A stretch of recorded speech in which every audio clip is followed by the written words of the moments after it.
በአሁኑ ሰዓት በማህበራዊ ሚዲያ መንደር በሰፊው እየተወራ ያለው የቲክቶከሩ አዶናይና የጃኒ ግንኙነት ጉዳይ አሁንም ድረስ ግልጽ የሆነ እልባት አላገኘም።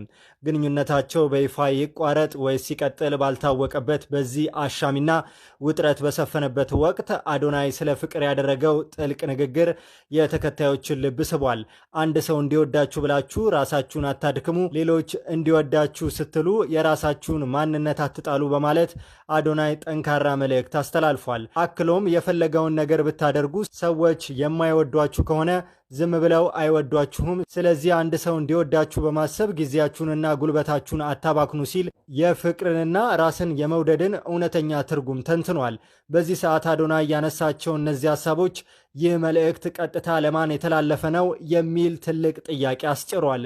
ብዙዎች ንግግሩን አሁን ከጃኒ ጋር ባለበት ወቅታዊ ሁኔታ አንጻር እየተረጎሙት ይገኛሉ። ይህ ንግግር ለጃኒ እንግዲህ ሲድሮ አፕ ይባላል። ሲድሮ አፕ ማለት ለኢትዮጵያውያን የተሰራ ነው።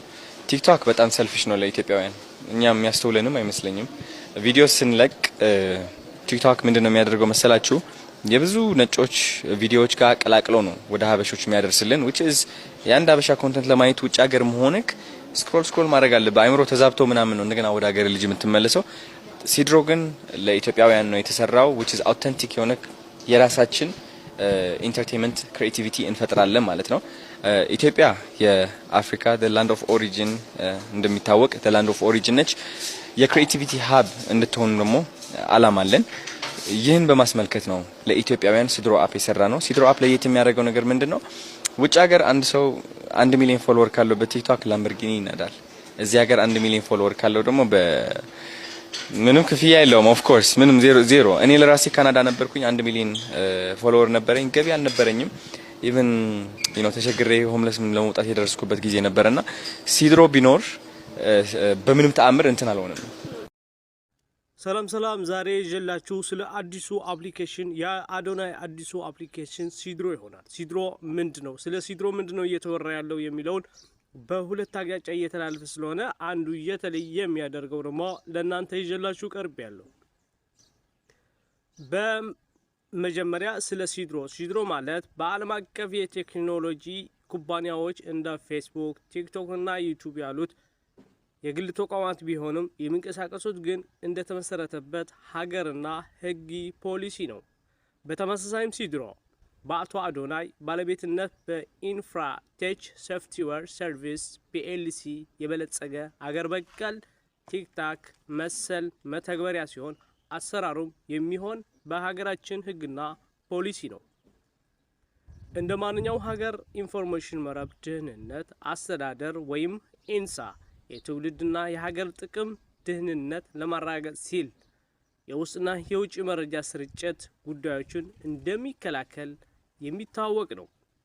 ስለዚህ ሲድሮ ግን ልክ እንደ ኢቢኤስ ቲቪ በግል ቁጥጥር የሚመራ እንጂ የመንግስት ተቋም አለመሆኑን ልብ ማለት ይቻላል። ሲጠቃልልም ይህ እንደ አገር የሚያገኘው መልካም እድል ሁላችንም ተባብረን ሶፍትዌርን ስራ ላይ በመዋል ከአፍሪካ ቋሚ ወይም ቀዳሚ እንሆን። በቀጣይ ስለ ሶፍትዌሩ አዳዲስ ነገሮችን ይዤላችሁ እመጣለሁ። ሰው አስደሳች ከሆናችሁ ወደ ስኬት መድረስ አትችሉም ስላችሁ እየቀለድኩ አይደለም። ሰው አስደሳች ሰው ለሰው ብሎ ራሱን ይከዳል። ለሰው ብሎ እድሉ ያመልጥበታል። ለሰው ብሎ የሚያቀውን በረከት ያርቃል። ሰው ለማስደሰት እኮ ነው። እነዚህ ሰዎች ደግሞ እድሜ ልካችን ተመሳሳይ ሆነ እንድንኖር የሚፈልጉ ሰዎች ናቸው። እኛን ከመጥላት ሳይሆን እንዳንቀየርባቸው ስለሚፈሩ። ለምን እነሱም አልተቀየሩማ? እኔ ካልተቀየርኩ ጓደኛዬ እንዲቀየር አልፈልግም። አብረን ሆነን ቡና እየጠጣን ተመሳሳይ ወሬ ተመሳሳይ ኑሮ እንድንኖር እፈልጋለሁ። እኔ መቀየር ፈርቼ ጓደኛዬ ደግሞ ለመቀየር ውሳኔ ወስኖ ሲነሳ ደስታ አይሰማኝም። እንደዛ ብሎ የሚያስቡ በጣም ብዙ ሰዎች አሉ ካጠገባችሁ። እነዚህ ሰዎች ለማስከፋት ዝግጁ ካልሆናችሁ ደግሞ እንዴት ብላችሁ ትንቀሳቀሳላችሁ? አብዛኛው ኢትዮጵያ ውስጥ ያለ ህዝብ እኮ እርስ በራሱ በቃ እንትን እየተደራረገ እኮ ነው። እኔ ከተለወጥ ጓደኛ ይጠላኛል፣ እሱ ከተለወጠ ጥሎኝ ይሄዳል። ስለዚህ ማስቀረት አለብኝ። አኩርፌም ቢሆን ስቄበትም አምቼውም ቢሆን እናንተ ለመለወጥ ስትሞክሩ አስተውላችሁታል? ግን ስንት ሰው እንደሚተርባችሁ አስተውላችሁታል? ትክክል እንዳልሆናችሁ የሚነግራችሁ ስንት ሰው እንደሆነ እስቲ በደም ልብ ብላችሁ ቁጭ ብላችሁ አስቡት። እነዚህ ሰዎች ሳክሪፋይስ የማድረግ አቅም ከሌላችሁ ወደፊት መራመድ አትችሉም። ሳክሪፋይስ ስላችሁ እነዚህ ሰዎች ማይጠቅሟችሁ ከሆነ ለነዚህ ሰዎች ደስታ መኖር ማቆም አለባችሁ። የብዙ ሰው ደስታ እያመጣ የራስን ደስታ የምታጠፋ ከሆነ ሰው ባንተ እየኮራበህ በማትፈልገው ህይወት እየኮራበህ ግን ደግሞ አንተ በራስህ የምታዝን ከሆነ ይህ ትልቅ ኃጢያት ነው። ልንገራችሁ፣ ትልቅ ኃጢያት ነው። ለሰው ትክክል ሆናችሁ ለራሳችሁ ስህተት እንዳትሆኑ እቺ ብቻ አውቁልኝ። ሲድሮ አፕሊኬሽን በአንድ ቀን ውስጥ ብቻ ከ100,000 በላይ ተጠቃሚዎች አግኝቷል።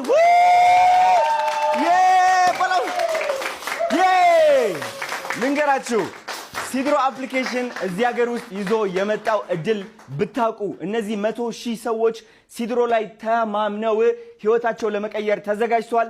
እኛም እነሱን ወጣቶች ለማገዝ ተዘጋጅተናል። ጋይዝ እንደምታዩት እንግዲህ ይህ ሁሉ ቲም የሲድሮ አፕሊኬሽን ቲም ነው።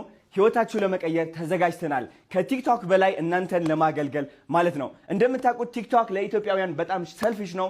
በዶላርና በቪዛ ብቻ ነው የሚሰራው። እኛ ደግሞ ቴሌብርን ይዘን መጥተናል። ከሳምንት በፊት ፖስት ያላችሁት ቪዲዮ ከአመት በኋላ ያገለግላችኋል። ስቲል ብር ይሰራል ማለት ነው። እናንተ በምትፈልጉት ነገር ቪዲዮ እየለቀቃችሁ ህይወታችሁ ትቀይራላችሁ ማለት ነው። እንኳን ደስ አላችሁ። በጣም ደስ ብሎናል። እንወዳችኋለን። ሲድሮ አፕሊኬሽን በፕሌይ ስቶር እና አፕ ስቶር ዳውንሎድ ማድረግ ትችላላችሁ። ሌትስ ጎ